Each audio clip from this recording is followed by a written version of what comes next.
आज भक्तचरण पुण्यतिथि सारस्वत सभार मुख्य वक्ता भाव में आसीन रही माननीय उत्कल विश्वविद्यालय सहकारी प्रोफेसर भाव में कार्यरत रही ओडिया भाषा साहित्य संस्कृति को परिपुष्ट एवं पुष्कल करी अनेक छात्र छात्री को ओडिया भाषा साहित्य को शिक्षा दे साहित्य क्षेत्र में प्रतिष्ठित कराई व्यक्तित्व माननीय डॉक्टर रमेश चंद्र मल्लिक महोदय को वक्तव्य उपस्थापन करने आज ए विशेष अवसर में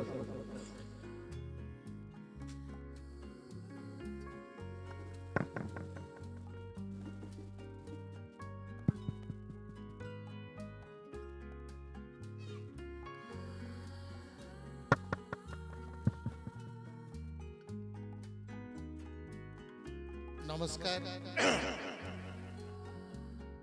बंधुगण, ए भव्य सभार सभापति महोदय,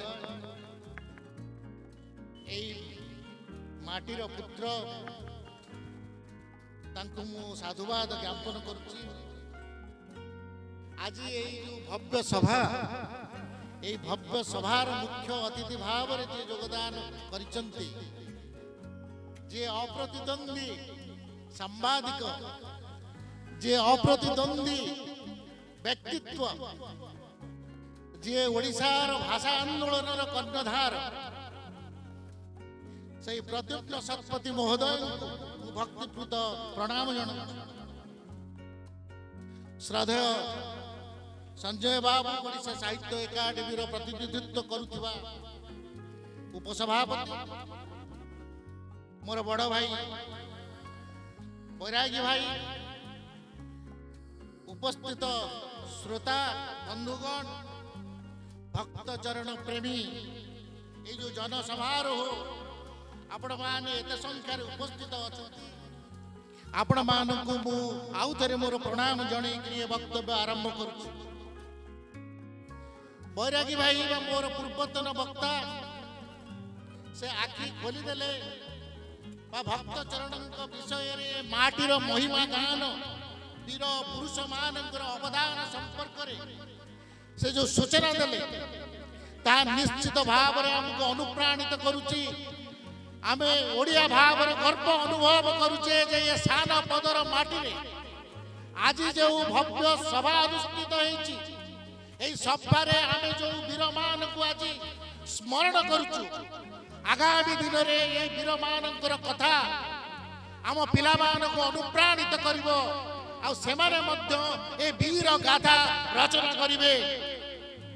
एई माटी रे जो जन्म नेइचंती भक्त चरण दास, तांकरी संपर्क रे जो ए सभा आयोजित, एई सभा रे आमे तांकर काव्यकृति संपर्क रे तांकर अवदान संपर्क रे जेते बेले स्मरण करूचे, ताले से समय भारत वर्ष से जो समय जन्म नहीं से समय भारत वर्षर अवस्था कौन थिला, ओडिशार अवस्था कौन थिला, मुझे उपक्रम किसी समय कही सारा पर मु भक्त चरणकर अवदान को पखाणिला पर आमे कहीं आज भक्त चरण को मन पकईवा से संपर्क में कहीकि मो वक्तव्य को सांग करी। आपण माने किसी समय धैर्य धरी शुणिबे, मु विशेष अध घंटा खंडे कहवाक चाहूँगी। कहीं प्रद्युम्न सार भली सभार जो मुख्य अतिथि अच्छी ताले किसी कथा नुआ कथा कहवाक पड़ो तांकपाई, नहले से आमको सीधा सीधा आम माने जो छात्रत्व आम पाखे जो छात्र से आमको काले बहिष्कृत करेंगे, से अधिकार वंचित होगापाई चाहूना। विशेष कर भारत वर्ष जो जन्म नौ 1700 मसीहा द्वितीय शतक जहाँ को आम स्थिर करें मृत्यु घटुची 1813 बेलू से भारत वर्ष को इंग्रेज माने आसी सारे। भारत वर्ष जो मोगल साम्राज्य प्रतिष्ठा करी औरंगजेब से शासनाधीन होती, ओडिशा से मराठा मान द्वारा शासित होती, तेणु ओडिशा संपूर्ण भाव में सुरक्षित आदौ नुहे।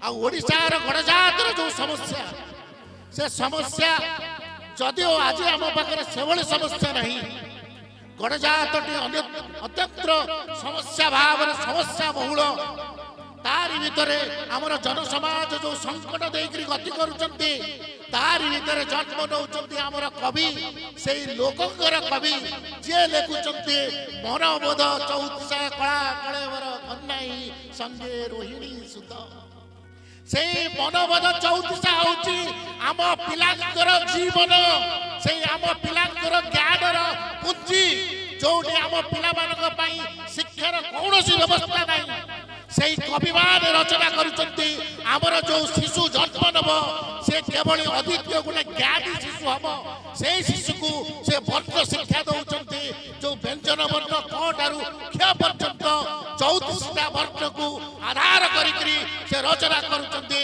कला मनोबोध चौतिसा कला कलावर चौतिसा मन शिक्षा से वर्ण शिक्षा गोटे गोटे चौतिसा से जीवन शरीर तत्व कथा को निगाड़ी कीर्त होउचंती अरे ये शरीर भितर जो घट अच्छी से घटटा को यदि तुम बुझब ताहले तुम जीवन सारवत्ता को उपलब्धि करिब जीवन कौन ताकू तुम उपलब्धि करिब गोटे पटे होउची कृष्ण आउ बलराम को भली वीरत्वर गाथा से गान करुचंती काली सकाळे जो पिला जन्म हबो से देखिबो कृष्ण को से देखिबो बलराम को जो दी भाई होउचंती हमर ओडियार भारतर स्वाभिमान जड़े होउचंती कृष्ण जड़े होउचंती बलराम सेई कथा को हमर साहित्यकार माने ताकू तत्व दृष्टिरु आम कवि माने कहले जगन्नाथ जे 16 कला तहु कला ए नंद बला 16 कला को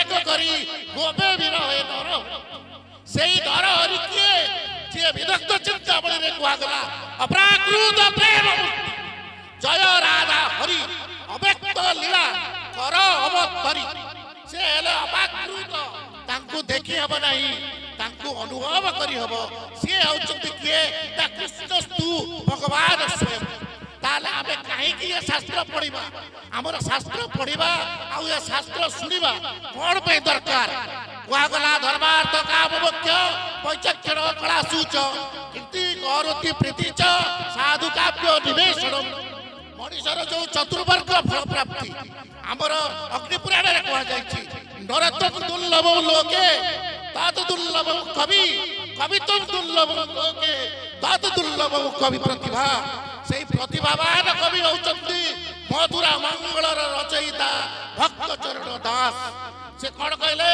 धर्म अर्थ काम मुख्य ये चारिटा मार्ग मनीषर सबुठारु होउछि श्रेष्ठ मार्ग धर्म कौन जहाँ को आम धारण करछे कौन धारण करछे से जो नीति ज्ञान शिक्षा आमको देले आम ताकू ही धारण करछे जो धारण कले मनीष भितर प्रेम जागृत हब बड़ भाई कहले प्रेम से अनल नुई देह से प्रेम आमर निआ नुई देह को दहन करिवो से प्रेम होची हीरा सदृश कठिन को प्रेम से अपराकृत प्रेम जो प्रेम पाई कृष्ण गले मथुरारू गोपपुर से गोपपुर रे के अछंती ता राधा राधा के दसी होचंती आह्लादिनी शक्ति मां जगत जननी दुर्गा से होचंती मां शाकंभरी तांको दारू शक्ति पाइबे के ता कृष्ण कृष्ण जदि तांको दारू शक्ति न पाइबे साधना न करिवे नले कृष्ण भली व्यक्तित्व गिरी गोवर्धन को हाथ रे टेकी धरिबा असंभव हेई न चंदा जदि पुरुष अछि से पुरुष पाखरे जदि जड़े नारी नाही ताले संसार असार पुरुष सहित नारी जो स्वाधीनता नारी जो अधिकार से आम काव्य मधुरा मंगल रे बात आमर पूर्वसूरी माने कही दे गले ये संसार रे दुईटी सत्य गोटे सत्य नारी गोटे सत्य होउछि पुरुष पुरुष आ नारी उभयंकर सम्मान परस्पर भीतर प्रेम परस्पर भीतर करुणा परस्पर भीतर जदि भल पाइबा नाही ताले से संसार असार कृष्णकर कृष्ण राधांकर प्रेम होची शाश्वत जोटी कामनार शक्ति नहीं जोटी श्रृंगार आवश्यकता नहीं जने जनर मन को चिन्ह पारि जने जनर मस्तिष्क को पढ़ी पारि जने जनर प्रति आत्मनिवेदन आत्मसम्मान जागृत होइछि राधांक प्रति कृष्णकर सम्मान तांकर आत्मसमर्पण সেই রাধাঙ্কর কৃষ্ণଙ୍କ প্রতি সেই সমবেদনা ইয়ে হচ্ছে সংসারକୁ ସବୁଠାରୁ ଗୋଟେ ବଡ଼ ବାର୍ତ୍ତା। ଯୋଉ ମୁନି ଋଷି ମାନେ ଆମର କହିଲେ ସେଇ ଭକ୍ତଚରଣ ଦାସ କହିଛନ୍ତି ଏ ଶରୀରଟା ହଉଛି ଗୋଟିଏ ଏଭଳି ଭାବରେ କୋଠରୀ, ତାକୁ ଯଦି ତମେ ଷଡ଼ଚକ୍ର ଭେଦ କରି ତୁମେ ଯଦି କୁଣ୍ଡଳୀ ମୂଳଦ୍ୱାର ଗୃହଦ୍ୱାର ଠାରୁ ଆରମ୍ଭ କରି এই ମସ୍ତିଷ୍କରେ ଯୋଉ ଅଛି ମହାପଦ୍ମ ଦଳ ଇରା ପିକଡ଼ା ଦେଇକିରି ଆମେ ନିଶ୍ୱାସ ବାୟୁକୁ ଯଦି ଆମେ ସଞ୍ଚାଳିତ ନ କରିବା ଆମେ ମଧ୍ୟ ମୁଖ୍ୟ ସେଇ ଆନନ୍ଦକୁ ଉପଲବ୍ଧି କରିପାରି। କୋଉ ଆନନ୍ଦ? ସେଇ କୃଷ୍ଣ ସଚିଦାନନ୍ଦ ବିଗ୍ରହ, ସିଏ ହେଉଛନ୍ତି ସେଇ ପରମ ଆନନ୍ଦ, ଯିଏ ହେଉଛନ୍ତି ଆମ ସମସ୍ତଙ୍କର ଆତ୍ମାର ଗୋଟିଏ ପରମାତ୍ମା ସତ୍ତା। ଯୋଉଠି ଏ ଆତ୍ମା ଜନ୍ମ ନେଇଛି ସେଇ ଆତ୍ମା ସହିତ ଯେତେବେଳେ ମିଶିବ ସେତିକି ବେଳେ ଗୋଟେ ଆତ୍ମାର ମୁଖ୍ୟ ପ୍ରାପ୍ତି ହବ। ସେଇଥିପାଇଁ କୁହାଗଲା ଧର୍ମାର୍ଥ କାମ ମୁଖ୍ୟ। ମଣିଷ ଯଦି କାମନା ରଖିବ ତାହେଲେ ଯୋଉ କଥା ବୁଦ୍ଧ କହିଲେ କାମନାର ବିନାଶରେ ଦୁଃଖର ବିନାଶ। ଯଦି କାମନା ଅଛି ତାହେଲେ ଯନ୍ତ୍ରଣା ଅଛି, ଦୁଃଖ ଅଛି। ଆମ ଭିତରେ କୌଣସି କାମନା ରହିବା ଏଭଳି ବାର୍ତ୍ତା ବିଶ୍ୱରେ କୋଉ କବି ଦିଏ? ଯୋଉ କବି ସ୍ୱଚ୍ଛ, ତା ମନରେ ପ୍ରେମ ଭାବ ଥାଏ, ତା ମନରେ ଆତ୍ମସମର୍ପଣ ଥାଏ, ସେଇ ଏଇ ସାନପଦର ମାଟିରେ ଜନ୍ମ ନେଇଥିବା ଭକ୍ତ ଚରଣ ଏଭଳି କଥା କହିପାରିଛନ୍ତି। ତେଣୁ ଆମେ ଗର୍ବିତ, ଏ ମାଟି ଆମ ପାଇଁ ଗର୍ବ ଯେ ବିଶ୍ୱକୁ ଏଭଳି ଗୋଟିଏ କୃଷ୍ଣ ଦର୍ଶନ ଦିଆଯାଇଛି ଯୋଉ ଦର୍ଶନରେ ସେଠି କୌଣସି ପ୍ରକାର ସ୍ୱାର୍ଥପରତା ନାହିଁ, କେବଳ ଅଛି ସମର୍ପଣ, ଦୈନ ଭାବ, ଦେବା ଭାବ, କରୁଣାର ଭାବ, ପ୍ରେମର ଭାବ, ମୈତ୍ରୀର ଭାବ, ବିଶ୍ୱ ଭାତୃତ୍ୱର ଭାବ। ତେଣୁ ଏ କଥା ଯେତେବେଳେ ଆମ କବିମାନେ କହିଛନ୍ତି, ଏ କଥାକୁ ଯେତେବେଳେ ଆମେ ଆଜି ଏଇ ସଭାରେ ଚର୍ଚ୍ଚା କରୁଛେ, ଆମେ ନିଶ୍ଚିତ ଭାବେ ଗୌରବ ଅନୁଭବ କରିବା ଆମ ପୂର୍ବସୂରୀ ମାନେ କେଉଁଭଳି ଭାବରେ ବୀର ଥିଲେ, କେଉଁଭଳି ଭାବରେ ଜ୍ଞାନ ବିତରଣ କରିଛନ୍ତି। ତାପରେ ମୁଁ ଆସୁଛି ତାଙ୍କର ବିଷୟବସ୍ତୁ। ସେ ମଧୁରା ମଙ୍ଗଳ ଭଳି କାବ୍ୟ କାହିଁକି ରଚନା କଲେ? ତାଙ୍କ ପୂର୍ବରୁ ଆମର ତ ରାମକୁ ନେଇକି କାବ୍ୟ ରଚନା କରାଗଲା, ଯାହା ଆମର ଧନଞ୍ଜୟ ଭଞ୍ଜ ଲେଖିଲେ ରଘୁନାଥ ବିଳାସ, ତାଙ୍କ ନାତି ଲେଖିଲେ ବୈଦେହୀଶ ବିଳାସ। ରାମକୁ ନେଇକିରି ଅନେକ କାବ୍ୟ ଆମର ଲେଖାଗଲା, ରାଶି ରାଶି କାବ୍ୟ। ବ୍ରଜନାଥ ବଡ଼ଜେନା, ଏଇ କବି ଯଦୁମଣି ସମସ୍ତେ ରାମକୁ ନେଇକିରି କାବ୍ୟ ଲେଖିଲେ। ସମସ୍ତେ ଅନେକ କବି ଜଗନ୍ନାଥକୁ ନେଇ କାମ କଲେ। କର ସାଧୁ ଜନ ମାନେ ମନେକୁ ଧୀର, ଧୀରେ ଧ୍ୟାନ ନିଆ ଚଳନାୟକ, ଏ କଥା କହିଲେ ଆମର ଅଦ୍ୱିତୀୟ କବି, ଓଡ଼ିଆର କବିର ଜୟଦେବ ଦୀନକୃଷ୍ଣ ଦାସ। ଦୀନକୃଷ୍ଣ ଦାସ ଜଗନ୍ନାଥଙ୍କୁ ଆମର ଆରାଧ୍ୟ ଦେବତା କରି ଥୋଇଲେ। ସେଇ ଦେବତା ଅଂଶରୁ ଜନ୍ମ ନେଇଛନ୍ତି ବୋଲି ଯୋଉ ଅବତାର କୁହାଗଲା, ଏତେ ଚାଷ କାଳ କୃଷ୍ଣ କୃଷ୍ଣସ୍ତୁ ଭଗବାନ ସ୍ୱୟଂ। ସେଇ କଥା ଯୋଉ କୁହାଗଲା, ଆମର ଜଗନ୍ନାଥ ହଉଛନ୍ତି ପରମ, ତାଙ୍କଠାରୁ ଜନ୍ମ ନେଲେ କୃଷ୍ଣ।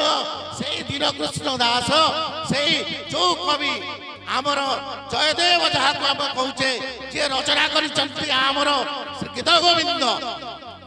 ଚନ୍ଦନ ଚର୍ଚ୍ଚିତ ନୀଳ କଳେବର ପୀତ ବସନ ମାଳି, ପୀତ ବସନ ବନମାଳି, କେଳି ଚମମଣି କୁଣ୍ଡଳ ମଣ୍ଡିତ ସ୍ଫୀତ ହାସ ଯୁବଶାଳୀ।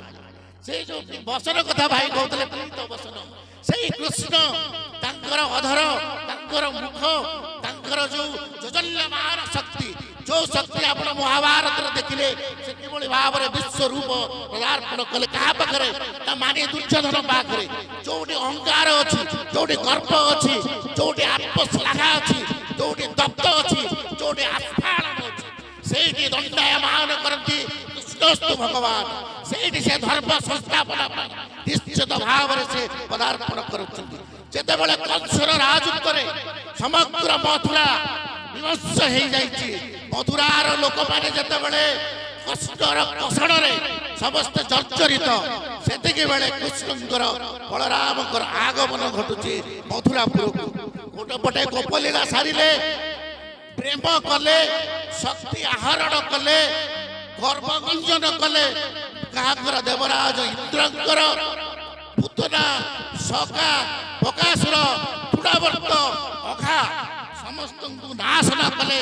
ଗୋଟିଏ ଗୋଟିଏ ଦାନବ ଶକ୍ତିକୁ ସେ ସେଠି ପ୍ରତିହତ କରି ସେ ଫେରୁଛନ୍ତି। ଭାଇ କହୁଥିଲେ ବିରହରେ ସେ ଯେତେବେଳେ ଫେରୁଛନ୍ତି, ଗଙ୍ଗାରୁ ବା ଯେତେବେଳେ ଫେରୁଛନ୍ତି ଯମୁନା ପାର ହେଇକି ଗୋପରୁ ମଥୁରାରୁ ଆସିଲେ ତାଙ୍କୁ ତିନୋଟି କର୍ତ୍ତବ୍ୟ, ବଡ଼ କର୍ତ୍ତବ୍ୟ। ଗୋଟେ ହଉଛି ଧର୍ମ ସଂସ୍ଥାପନା, ଯୋଉଟା ଆପଣ ମହାଭାରତରେ ଦେଖିବେ। ଆଉ ଗୋଟେ ହଉଛି ନିଜ ସନ୍ତାନ ମାନଙ୍କର ଯୋଉ ପରବର୍ତ୍ତୀ ସମୟରେ ଯୋଉ ନିଜର ସନ୍ତାନ ମାନେ ଏତେ ଅରାଜକତା କଲେ ଯେ ତାଙ୍କ ପାଇଁ ଯୋଉ କଂସର ଆତଙ୍କରେ ଦ୍ୱାରିକା ନିର୍ମାଣ କରାଗଲା। ଗୋଟେ ପଟେ ରହିଲା ମଥୁରା, ଗୋଟେ ପଟେ ପୁନଶ୍ଚ ନିର୍ମାଣ କଲେ ଦ୍ୱାରିକା, ପଛରେ ରହିଗଲା ଗୋପ। ତିନିଟା ପୁରକୁ ସୁରକ୍ଷା କରିଛନ୍ତି କିଏ ନା କୃଷ୍ଣ। ସେଥିରେ କଣ କହିଛନ୍ତି? ଗୋଟିଏ କଥା କହିଛନ୍ତି, ସେ ଧର୍ମ ଆଉ ନୀତି ଆଉ ଶୃଙ୍ଖଳା, ସେ ଭଲ ପାଇବା, ପ୍ରେମ, କରୁଣା, ଆଉ ହଉଛି ବୀରତ୍ୱର ଗାଥା, ଆଉ ନାରୀ ମାନଙ୍କ ପ୍ରତି ସମ୍ମାନ, ଆଉ ଶିଶୁ ମାନଙ୍କ ପ୍ରତି କରୁଣା ଭାବ। କୃଷ୍ଣର ତାଙ୍କ ଭଣଜା ପ୍ରତି ଯୋଉ ଅସୁରୀୟ ଭାବ ଥିଲା, କୃଷ୍ଣ ତାକୁ ପରିବର୍ତ୍ତନ କଲେ। ତାଙ୍କ ନିଜର ଭଣଜା ଉତ୍ତରାର ଗର୍ଭରୁ ପରୀକ୍ଷିତଙ୍କୁ ଉଦ୍ଧାର କରି ଯୋଉଠି ମଥୁରା ମଙ୍ଗଳରେ କଥୋପକଥନ ହଉଛି କାହାର, ଯେତେବେଳେ ଆରମ୍ଭ ହଉଛି ମଙ୍ଗଳାଚରଣ ପରେ ପରେ ପରୀକ୍ଷିତ ମୁନି ସୁକମୁନି କହୁଛନ୍ତି, ସୁକମୁନି କହୁଛନ୍ତି ବ୍ୟାସଙ୍କ ପୁତ୍ର ସୁକ କହୁଛନ୍ତି ପରୀକ୍ଷିତଙ୍କୁ, ପରୀକ୍ଷିତ ହଉଛନ୍ତି କୁରୁବଂଶର ଶେଷ ସନ୍ତକ, ଯେ ଅଭିମନ୍ୟୁ ଉତ୍ତରାର ସନ୍ତାନ, ଯାହାକୁ ରକ୍ଷା କରୁଛନ୍ତି ମାମୁ କୃଷ୍ଣ। ଗୋଟେ ପଟେ ମାମୁ ହଉଛି ଭକ୍ଷକ, ଗୋଟେ ପଟେ ମାମୁ ହଉଛି ରକ୍ଷକ।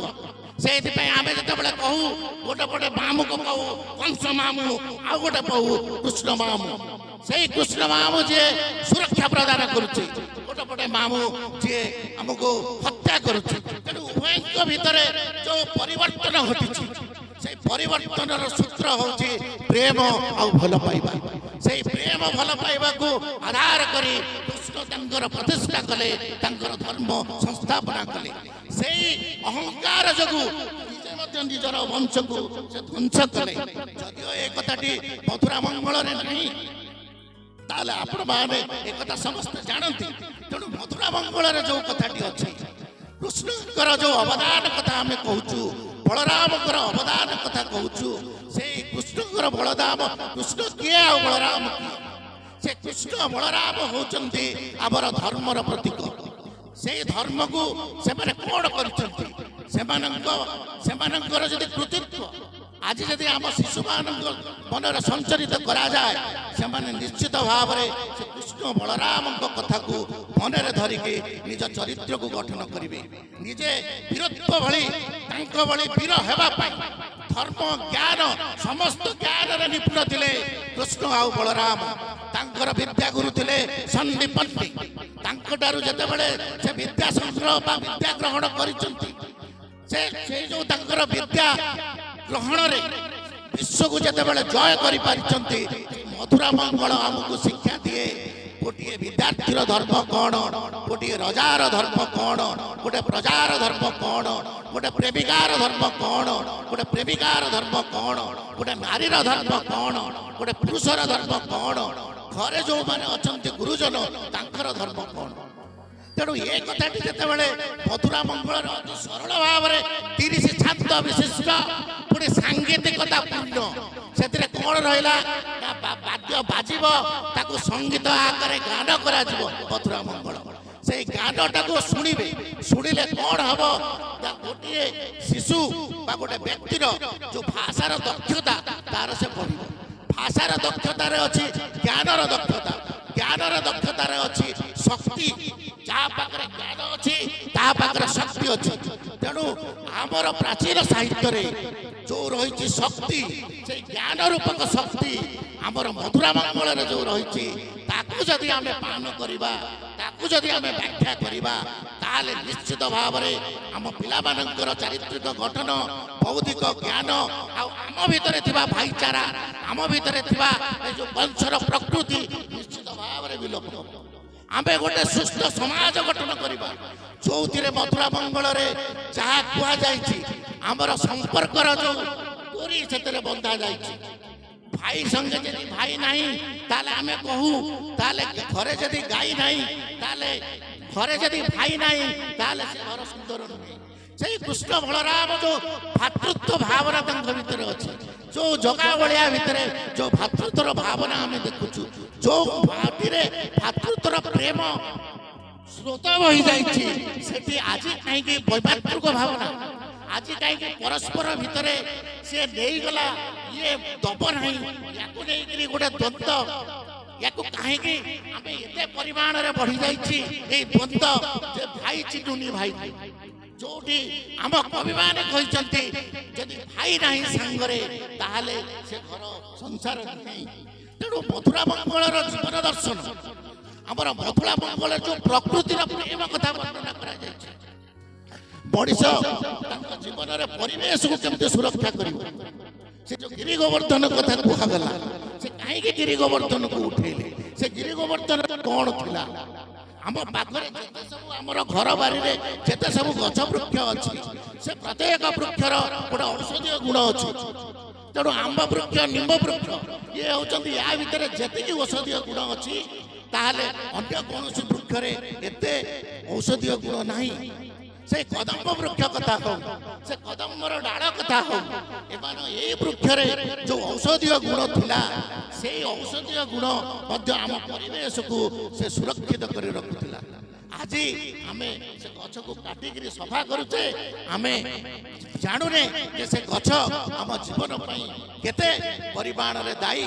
ଯୋଉ ମଧ୍ୟଯୁଗୀୟ କବିମାନେ ବସନ୍ତ ବର୍ଣ୍ଣନା କରୁଥିଲେ, ଯାହା ମଥୁରା ମଙ୍ଗଳରେ ମଧ୍ୟ ଋତୁ ବର୍ଣ୍ଣନା ଆଉ ଆମର ବର୍ଣ୍ଣନା ପାଠକଥାରେ ଯୋଉ ନଦୀ ବର୍ଣ୍ଣନା, ଯୋଉ ବୃକ୍ଷ ବର୍ଣ୍ଣନା, ଯୋଉ ପରିବେଶ ବର୍ଣ୍ଣନା କରାଯାଇଛି ତାହା ମଧ୍ୟ ଅଦ୍ୱିତୀୟ। ପ୍ରତ୍ୟେକ ବର୍ଣ୍ଣନାରେ ଆମର ରହିଛି ଜ୍ଞାନ ଆଉ ଗାରିମା, ଆଉ ଆମର ରହିଛି ବୁଦ୍ଧିମତାର ପରିଚୟ। ଉତ୍କଳୀୟ ସଂସ୍କୃତିର ଯୋଉ ଗୁଣ ରହସ୍ୟ ଆମ କାବ୍ୟ କବିତାରେ ଆମର ରହିଛି। ଆମର ଲେଖାଯାଇଛି ମଧ୍ୟଯୁଗୀୟ କାବ୍ୟ ଏତେ ପ୍ରାଚୁର୍ଯ୍ୟ ଭରା କାବ୍ୟ। କେବଳ ଯଦି ମଥୁରା ମଙ୍ଗଳ କାବ୍ୟ ନ ଲେଖିକିରି ମନବୋଧ ଚଉତିଶା, ଗୋଟିଏ ଚଉତିଶା ବି ଲେଖିଥାନ୍ତେ ଭକ୍ତ ଚରଣ, ତାହେଲେ ମଧ୍ୟ ସେ ଆଜି ଆମ ପାଖରେ ଅଦ୍ୱିତୀୟ ହେଇକରି ରହିଥାନ୍ତେ। ତେଣୁ ଆଜି ଆମେ ଏଇଥିପାଇଁ ମଥୁରା ମଙ୍ଗଳର କବିକୁ ମନେ ପକାଉଛେ ଯେ ତାଙ୍କର ଯୋଉ କାବ୍ୟ କୃତି, ତାଙ୍କର ଯୋଉ କାବ୍ୟ ବିଭା, ସେଥିରେ କେବଳ ଗପ କୁହାଯାଇନି, ସେଥିରେ କେବଳ ଅକ୍ରୂରଙ୍କ କଥା କୁହାଯାଇନି, ଉଦ୍ଧବଙ୍କ କଥା କୁହାଯାଇନି, କଂସର କଥା କୁହାଯାଇନି, ସେଥିରେ କୁହାଯାଇଛି ଧର୍ମ, ସତ୍ୟ, ନ୍ୟାୟ, ପ୍ରେମ, କରୁଣା, ଶିକ୍ଷା, ଦର୍ଶନ, ଏ ସବୁ ଗୁଣତତ୍ତ୍ୱ କଥା, ଭାତୃତ୍ୱ ଭାବ, ବିଶ୍ୱଭାତୃତ୍ୱ କଥା। ତେଣୁ ଆମେ ଯଦି ଏଇଭଳି ଚର୍ଚ୍ଚା କରିବା, ଆମ ପିଲାଙ୍କ ମନରେ, ଆମ ଭିତରେ ୟାକୁ ଯଦି ଉଜ୍ଜୀବିତ କରିବା, ତାହେଲେ ନିଶ୍ଚିତ ଭାବରେ ଆମ ଗ୍ରାମ ଗୋଟେ ମଜବୁତ ସଂଗଠନ ହବ। ଯୋଉଦିନ ଗ୍ରାମ ସଂଗଠନରେ ପରିବର୍ତ୍ତନ ହବ, ଯୋଉଦିନ ଦଳବଦ୍ଧ ଭାବରେ ପ୍ରତିବାଦ କରିବା, ସେଇଦିନ ଆମର ଅର୍ଥନୈତିକ କ୍ଷମତା ଆମ ପାଖକୁ ଆସିବ। ଯୋଉଦିନ ଅର୍ଥନୈତିକ କ୍ଷମତା ପୁଞ୍ଜି ଆମ ହାତରେ ରହିବ, ଆମେ ସେଇଦିନ ଏ ସ୍ୱାଧୀନତାର ବାର୍ତ୍ତା, ଏ ସ୍ୱାଧୀନତାର ଜୀବନ ଆମେ ଉପଭୋଗ କରିବା। ଯାହା ଗାନ୍ଧୀ କହୁଥିଲେ, ଯାହା ଅନ୍ୟ ବୁଦ୍ଧିଜୀବୀ ମାନେ କହିଛନ୍ତି, ଯଦି ଯୋଉ କଥା ଗୌତମ ବୁଦ୍ଧ ମଧ୍ୟ କହିଥିଲେ, ସଂଘବଦ୍ଧ ହେଲେ ଆମେ ପ୍ରତିବାଦ କରିବା, ଆଉ ପ୍ରତିବାଦ କଲେ ଆମେ ଆମ ଅଧିକାରକୁ ପାଇବା। ଆଜି ଯଦି ଆମର ଏଇ ସାହିତ୍ୟକାର ମାନେ ତାଙ୍କର ସାହିତ୍ୟ ରଚନା ଛଳରେ ମଣିଷର ଅଧିକାର ବିଷୟରେ ଯୋଉ ବାର୍ତ୍ତା ଦେଇଛନ୍ତି ତାକୁ ଯଦି ଆମେ ହୃଦୟଙ୍ଗମ କରିବା, ତାହେଲେ ଆମ ସଂସାର କୁସଂସ୍କାରରୁ ଲୋପ ପାଇବ, ଆମେ ସୁସ୍ଥ ସମାଜ ଗଠନ କରିପାରିବା। ଆପଣମାନେ ଏତେ ସଂଖ୍ୟାରେ ଏତେ ରାତି ପର୍ଯ୍ୟନ୍ତ ଅପେକ୍ଷା କରିଛନ୍ତି, ମୁଁ ଆଉ ମୋ ବକ୍ତବ୍ୟକୁ ଲମ୍ବାଉ ନାହିଁ, କାହିଁକିନା ମୁଖ୍ୟ ଅତିଥିଙ୍କ ଠାରୁ ମୋର ମଧ୍ୟ ବହୁତ ଜ୍ଞାନ ଗ୍ରହଣ କରିବାର ଅଛି। ତେଣୁ ମୁଁ ମୋର ବକ୍ତବ୍ୟକୁ ଏଠି ସାଙ୍ଗ କରୁଛି। ଆପଣମାନେ ମୋତେ ଅଧଘଣ୍ଟା ଧରି ଶୁଣିଥିବାରୁ, ତାଠୁ ବେଶୀ ସମୟ ଶୁଣିଥିବାରୁ ମୁଁ ଆପଣମାନଙ୍କ ପାଖରେ ଚିର ଋଣୀ। ଗୋଟିଏ କଥା କହିକରି ମୋର ବକ୍ତବ୍ୟ ସାନ କରୁଛି। ସାନ ପଦରର ଅର୍ଥ ହେଉଛି ଗୋଟିଏ ସମତଳ ଭୂମି, ସ୍ୱଚ୍ଛ ଭୂମି। ତେଣୁ ପଦର ଅର୍ଥ ହେଉଛି ସମତଳ ଭୂମି, ସ୍ୱଚ୍ଛ ଭୂମି। ତେଣୁ ଏଇ ସ୍ୱଚ୍ଛ ଭୂମିର ଏଇ ବରପତ୍ର ମାନଙ୍କୁ ମୋର କୋଟି କୋଟି ଆଶୀର୍ବାଦ ଭିକ୍ଷା କରି ରହୁଛି। ଜୟ ଜଗନ୍ନାଥ।